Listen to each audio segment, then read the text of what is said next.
Good morning, everyone. Welcome to News Extra, and this happens to be National Tourism Week. And as we do every year, we are celebrating throughout Scottsbluff County. And joining me this morning for News Extra, I have Karla Niedan-Streeks with the Gering Convention and Visitors Bureau, along with Brenda, Leisy, the Scottsbluff County Tourism Director. Thank you very much for joining us this morning. We've got a lot of stuff kicking off here, like almost right away. We're going to start today when we're going to mark the 36th anniversary of observing National Travel and Tourism Week. And we've got a lot of great things planned this week in Gering and Scottsbluff County. And starting things off with a proclamation signing, as I understand it, coming up at 9 o'clock. Correct. Yes, this morning at 9 o'clock, we will be out at the Scottsbluff National Monument. We knew there was no place else to have the proclamation this year since the Scottsbluff National Monument is turning 100 years old. Mm-hmm. So dignitaries and other tourism and travel professionals will meet us there for the proclamation, and that will kick the entire celebration off. And if you know us tourism people, you know that treats and food is a huge part of what we do. So naturally, we're going to have coffee, and we're also going to have some great homemade treats. Now, you know the way to a reporter's heart. As a matter of fact, things are going to continue on Tuesday with a nice appreciation day that we usually have every year, right?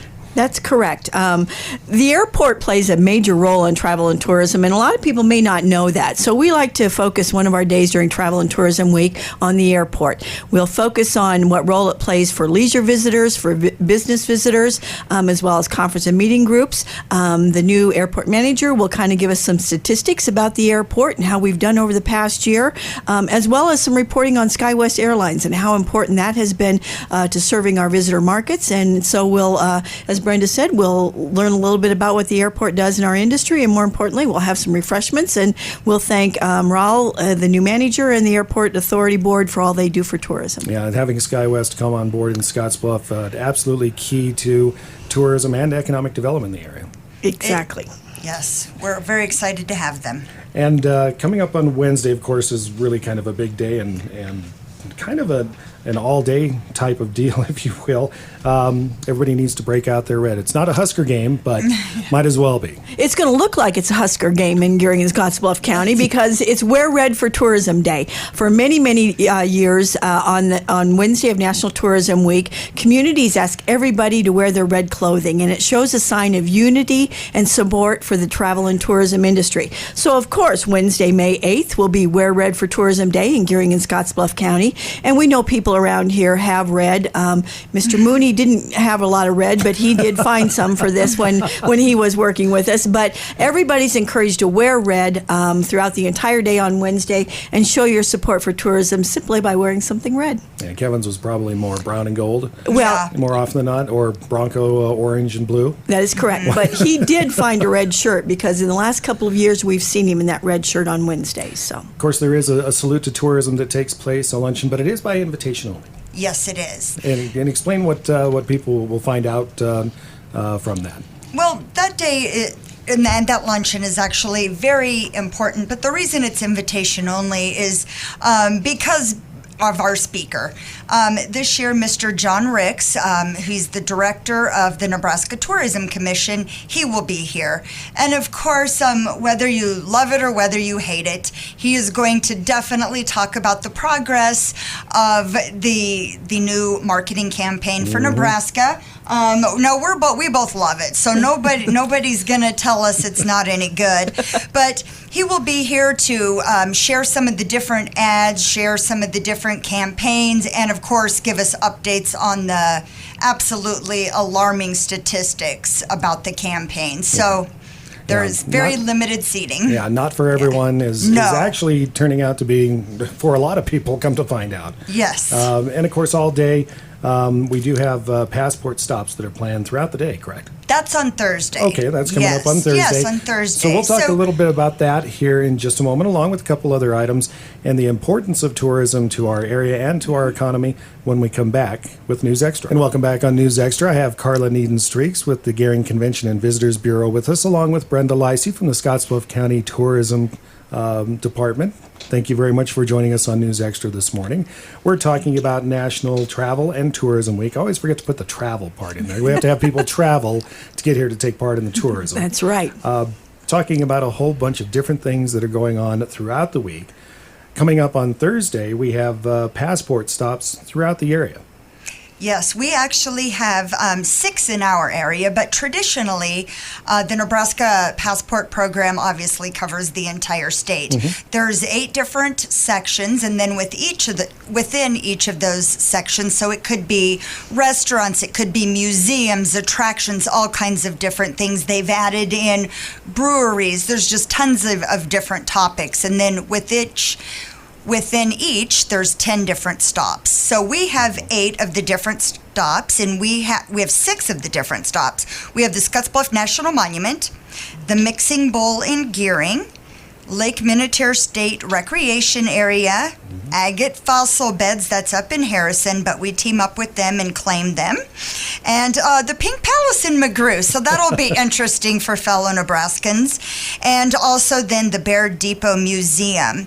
The great thing about the Passport program is that it's for families. Yeah. So you get in the car and you travel across the state with your family, and the kids proudly march up to the counter to get that stamp in their book.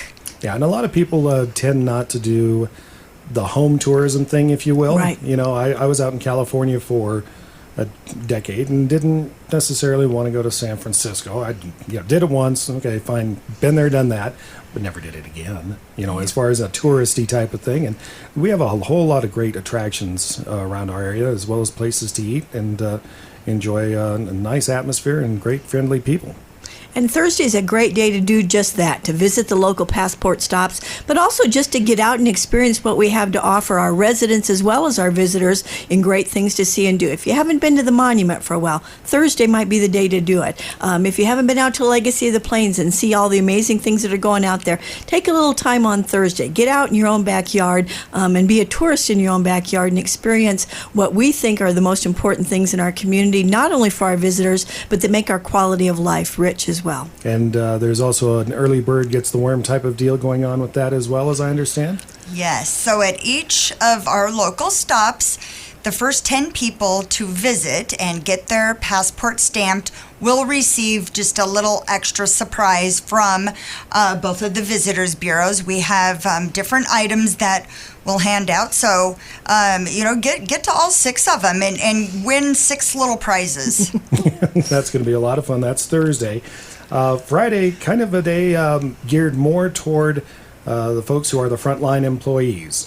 This year, a little bit different. In that we're going to be kind of concentrating on balloons.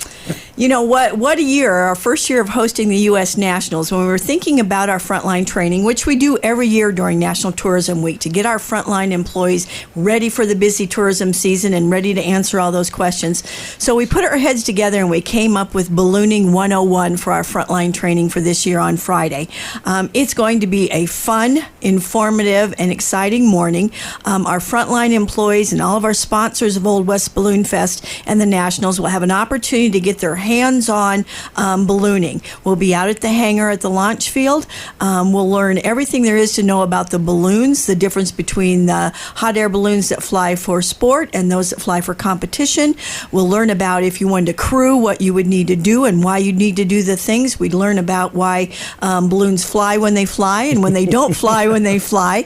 And all in the hopes of helping our frontline employees and our sponsors understand ballooning a little bit better, so that when everybody embarks upon our communities this August, they're going to be well informed about the sport and be able to answer those all important questions about ballooning and the Nationals competition. Another really exciting part of the Ballooning 101 on Friday, which will take place from 7 a.m. to 9 a.m., is 2 lucky frontline employees as well as 2 lucky sponsors. Names will be drawn out of a hat at the conclusion of that training, and weather permitting, those 4 people are going to climb in a hot air balloon and take a ride that Friday morning. So if there's any extra added incentive to come learn a little bit about ballooning, you might be one of 4 people that actually get to ride in a balloon. So we encourage everybody to sign up and pre-register for what's going to be a really exciting morning on Friday of this week. Yeah, that's quite the enticement. I was talking with Colleen last week about needing volunteers and what brings the competition here. Right. And it's one of the things that you wouldn't expect is the wind. Yes. you have to have wind to make the balloons move. You do.